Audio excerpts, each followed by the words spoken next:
All right. Okay. It's Friday. I'm not even working today, about to check out, but I saw this video online, which was pretty crazy. And I thought I should just give my opinion on it because it's actually a really good video. But there's a couple things. Not a big fan of the guys whose voice is on this video, but I think everyone has to admit this is a great video. So I'm going to show it in its entirety. It's like from the Pentagon, so I'm pretty sure it's public domain, so I can just play the whole thing. So here it goes. No more distractions. No more electric tanks. No more gender confusion. No more climate change worship. We are laser focused on our mission of warfighting. We will measure our success not only by the battles we win, but also by the wars we end, and perhaps most importantly, the wars we never get into. It's called peace through strength. You look into the eyes of these young Americans who are giving up the best years of their life in a uniform to serve their nation. They are incredible. Through our power and might, we will lead the world to peace. Our friends will respect us, our enemies will fear us, and the whole world will admire the unrivaled greatness of the United States military.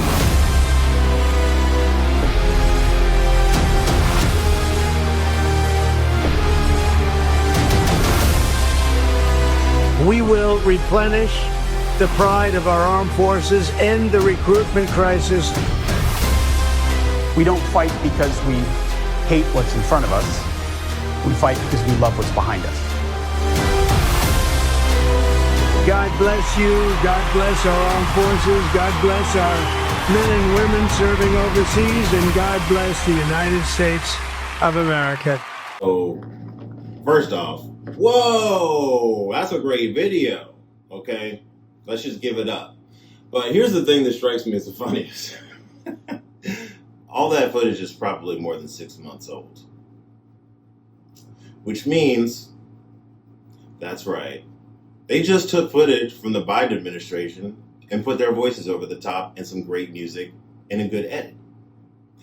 The military that has existed is the military that exists now. Nobody rebuilt anything. It's the same military. They just put a different spin on it and a different marketing strategy, which I don't have a problem with, actually.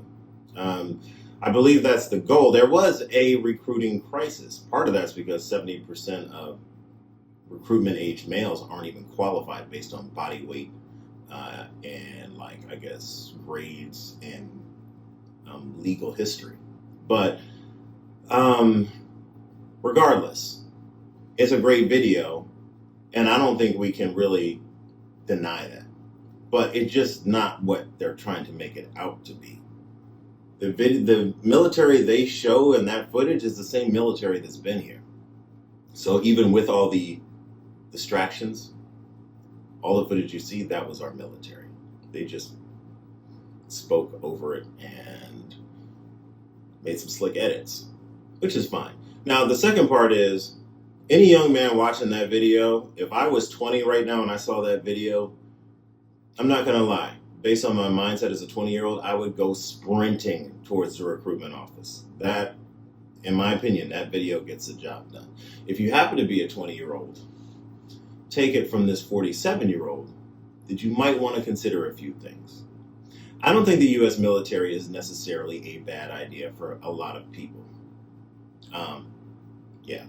Obviously.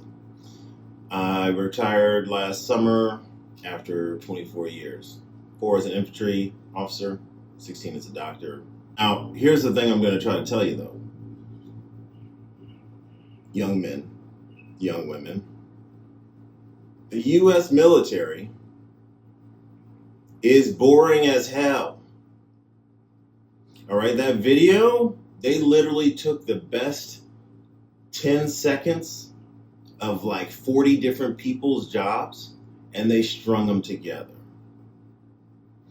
Anything you do in the U.S. military that is even a little bit exciting, it is surrounded on either end by days and hours of pure boredom, pure bureaucracy, pure administrative garbage.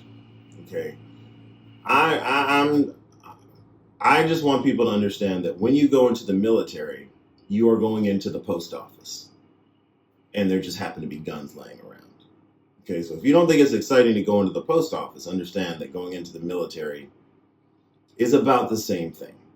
All right, long periods of time of nothing but boredom and meaningless tasks. That's how it works. As a doctor, I was spared this. As an infantry officer, I was not. When I came back as a doctor in, 2015 to 2018, I was a doctor in an infantry unit. So used to be an infantry officer, which was, learning how to fight, fighting, shooting, all that kind of stuff. And then I went to medical school, and then I came back. And as a doctor, a lot of times after I saw my patients, there wasn't really much that I needed to do. So when we were in foreign countries, going around Eastern Europe, I just walk around and see what people are up to. And let me tell you, most of the time, people are doing boring stuff, sitting around doing the same thing over and over again. And that might not be awful to some of you, but I just want you to know before you jump in, that's what it is. That video, ask anybody who's in the military right now and they'll tell you that's not their life, okay? But doesn't mean it's not worth doing. It just means you got to understand it's a very boring experience. So this part right here, I'm going to just voice over, which is they're doing the whole procedure for getting on an airplane right before you jump off. You go through this process of reviewing what you're going to do as you go out the plane. And here's the thing. When you jump out of a plane, or actually I'll just walk you through a day. There were days where when I was in Italy, I was in Vicenza.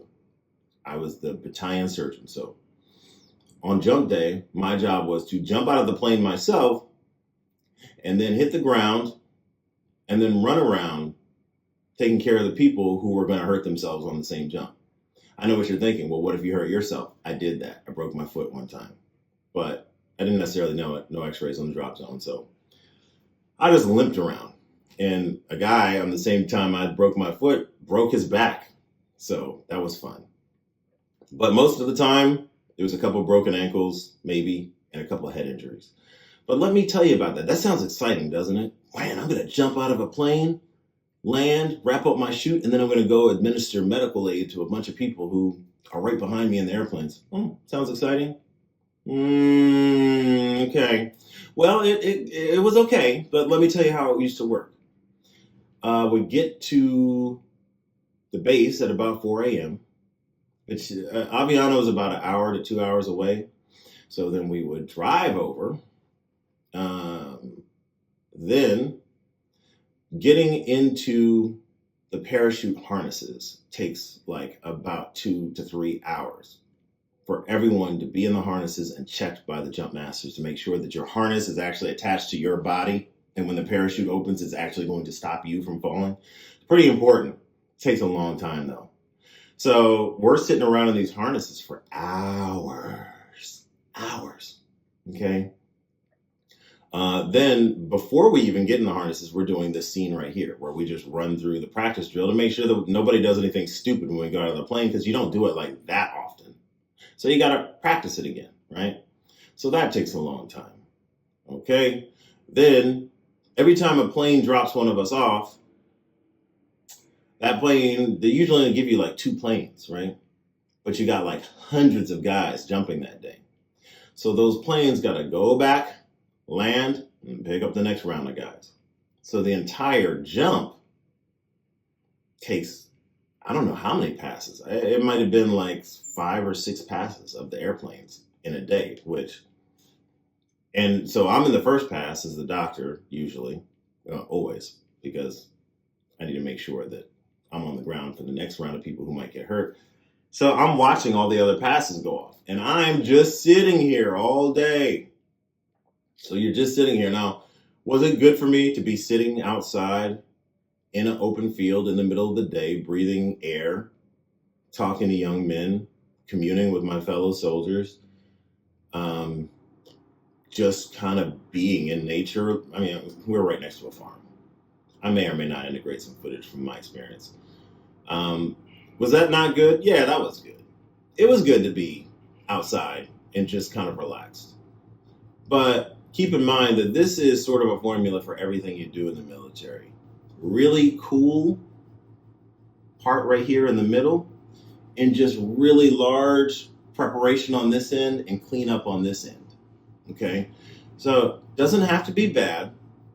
That doesn't necessarily have to be an awful thing. Just understand that this little sizzle reel they showed us of U.S. military service, that's not exactly what you're going to be seeing on a daily basis. And like I said, I don't think that's necessarily bad. I just think you need to know what you're getting into.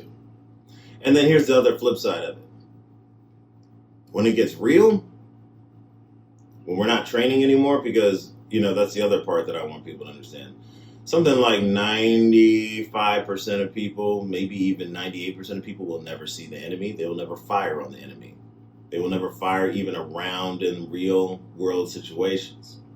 Most people in the military will just be doing their jobs regardless of what the enemy does. So if your mindset is, I'm going to go in the military and I'm going to make a difference and change the world, maybe, okay? But the real thing is that, when it does come down to a situation where you are firing on the enemy and the enemy is firing back on you, the potential for severe and deep trauma is real.